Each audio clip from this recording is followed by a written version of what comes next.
এখন তো জানা গিয়েছে কাদের কি অভিমত, কারা কোন কোন বিষয়ে একমত, কোন কোন বিষয়ে দ্বিমত, আর কোন কোন বিষয়ে আংশিক একমত।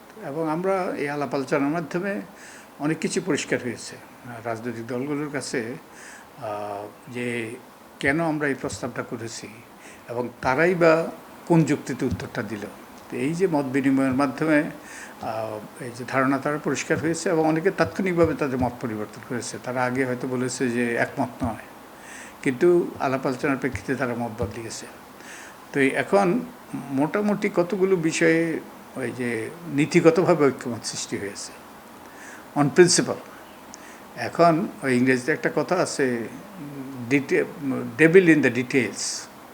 ওই যে বিস্তারিত বিষয়টাই সবচেয়ে গুরুত্বপূর্ণ। তো এখন আমাদের পরবর্তী ধাপে, আমরা প্রথম ধাপ শেষ করেছি, পরবর্তী ধাপে এখন এই যে ডিটেলস নিয়ে আলোচনা হবে।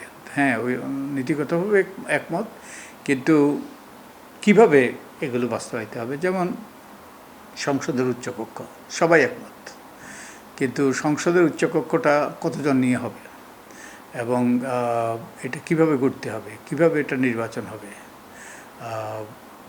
তারপরে এটা কাদেরকে নিয়ে এটা ঘুরতে হবে, এইসব বিষয় নিয়ে আলাপ আলোচনা হবে। তা আমি আশা করছি যে যেহেতু নীতিগতভাবে একমত, তারা কতগুলো মৌলিক বিষয়ে ঐক্যমতে পৌঁছতে পারবে। আর এটা তো আমাদের রাজনীতিবিদরাও তো। লিলি হালাল বিউটি সোপ, বিএসটিআই কর্তৃক সনদপ্রাপ্ত দেশের প্রথম হালাল বিউটি সোপ, দীপ্তিময় উজ্জ্বল ত্বকের জন্য। এই দেশের মানুষের কল্যাণ চায়, তারাও দেশপ্রেমিক। তো আমি নিশ্চিত আমাদের একটা গণতান্ত্রিক উত্তরণের লক্ষ্যে, একটা সুষ্ঠু নিরপেক্ষ নির্বাচন নিশ্চিত করার লক্ষ্যে যা কিছু দরকার তারাও করবেন। বস্তুত এটা কিন্তু তাদেরই সিদ্ধান্ত, কারণ তারাই নির্বাচনের মাধ্যমে ক্ষমতায় যাবেন, কেউ কেউ অবশ্য, সবাই নয়, এবং তারাই সরকার গঠন করবেন এবং এই সরকার পরিচালনা করবেন। এটা তাদেরই বিষয়। তো আমরা শুধু সহায়কের ভূমিকা পালন করছি।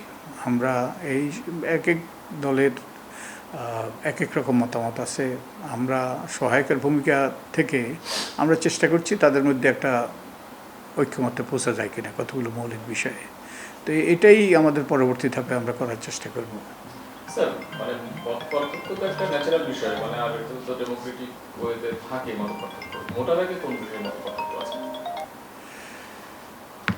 মোটা দাগে তো মৌলিক বিষয়গুলো নিয়ে মত পার্থক্য আছে। এখন আমরা 33টা দলের সাথে আলাপ আলোচনা করেছি।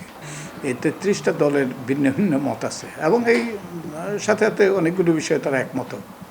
এখন এই 33টা দলের মধ্যে মতৈক্য সৃষ্টি করা সহজ নয়।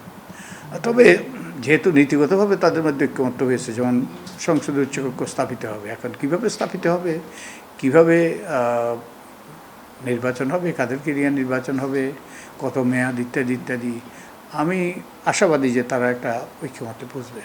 এই যে প্রধানমন্ত্রীর কথা মানে বলা হচ্ছে যে 2 মেয়াদ নাকি বেশি, নাকি পরপর 2 মেয়াদ নাকি।